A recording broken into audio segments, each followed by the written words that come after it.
तो दोस्तों बीएसएनएल अब डिजिटल भारत निधि का यूज करके अब बीएसएनएल पूरे भारत में अच्छे से टावर लगाने के पूरे प्रयास में है। दोस्तों आपको पता होगा बीएसएनएल अब एक नॉर्मल कंपनी नहीं रहा है। बीएसएनएल अब बन चुका है एक ऐसी कंपनी जिसका मुद्दा संसदों में तक उठाया जा रहा है। दोस्तों संसदों में भी काफी लोग इसके ऊपर मुद्दा उठा रहे हैं और बीएसएनएल को एक डिजिटल भारत बनाने के लिए, मतलब बीएसएनएल को एक पूरे डिजिटल भारत में अच्छे से सर्कुलेट करने के लिए पूरी तरीके से तैयार है। दोस्तों आपको पता होगा निर्मला सीतारमण जी ने एक बीएसएनएल के लिए बिल भी पास करा है। वो 3 करोड़ रुपीस का बिल है जिसमें बीएसएनएल पूरे इंडिया में अपना 5G नेटवर्क अब पूरी तरीके से फैलाने वाला है। दोस्तों आपको तो पता ही होगा कि 2019 से बीएसएनएल ने 4G नेटवर्क फैलाने की मुहिम स्टार्ट करी थी, पर दोस्तों बीएसएनएल किसी कारणवश अभी तक इतनी अच्छे तरीके से 4G नहीं फैला पाया, क्योंकि दोस्तों बीएसएनएल ने एक उसका फंडा था कि बीएसएनएल स्वदेशी ही लोगों का यूज करेगा, स्वदेशी ही सारे सामान लगाएगा और विदेश से कोई सामान नहीं मंगाएगा। सारा जो भी कुछ मैन्युफैक्चरिंग होगी सब इंडिया के अंदर होगी। तो दोस्तों इसी के चक्कर में बीएसएनएल को अपना थोड़ा 4G लेट लॉन्च करने में थोड़ा लेट हो गया।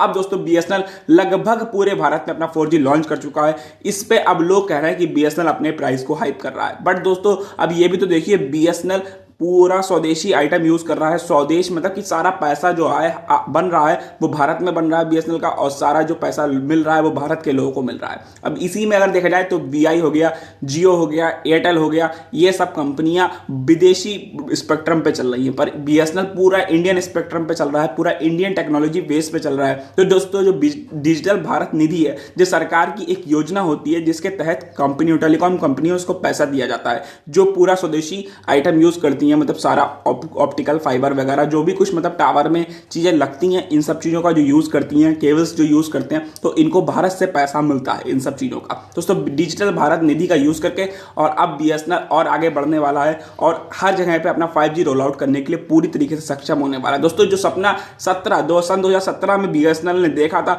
वो सपना 2027 में पूरे के 10 सालों के बाद 5G का सपना बीएसएनएल अब पूरा करने वाला है अपने देशवासियों के लिए। क्योंकि दोस्तों आपको पता ही होगा कि बीएसएनएल ने बहुत ज्यादा सब्सक्राइबर्स अपने लूज किए थे आने वाले समय में, लेकिन अब दोस्तों बीएसएनएल का एक नया डाटा निकल के आया है जिससे पता चल रहा है कि बीएसएनएल हर महीने अब नए सब्सक्राइबर्स अपने गेन कर रहा है, जिससे बीएसएनएल का वो पैसा बीएसएनएल की और ज्यादा तरीके से फैलाने में यूज में आएगा। दोस्तों इसीलिए बीएसएनएल अब कुल मिला के बहुत बड़ी कंपनी तैयार हो चुका है। मतलब कंपनी तो काफी बड़ी थी, लेकिन अब एक तरीके से बहुत बड़ा एक 4G का जाल बिछाने के लिए अब बीएसएनएल पूरा तत्पर है। बीएसएनएल पूरी तरीके से एग्री कर चुका है। दोस्तों अगर मैं आपको बताऊं तो बीएसएनएल का जो मुद्दा संसदों में उठ रहा है, ये मुद्दा इसीलिए उठ रहा है कि जिससे कि बीएसएनएल और थोड़ा हाइप करे और बीएसएनएल अच्छे से चले। दोस्तों वीडियो आपको समझ में आ गई तो वीडियो को लाइक करके चैनल को सब्सक्राइब कर लीजिए। फिर मिलते हैं किसी नए वीडियो में। जय हिंद, जय भारत, वंदे मातरम।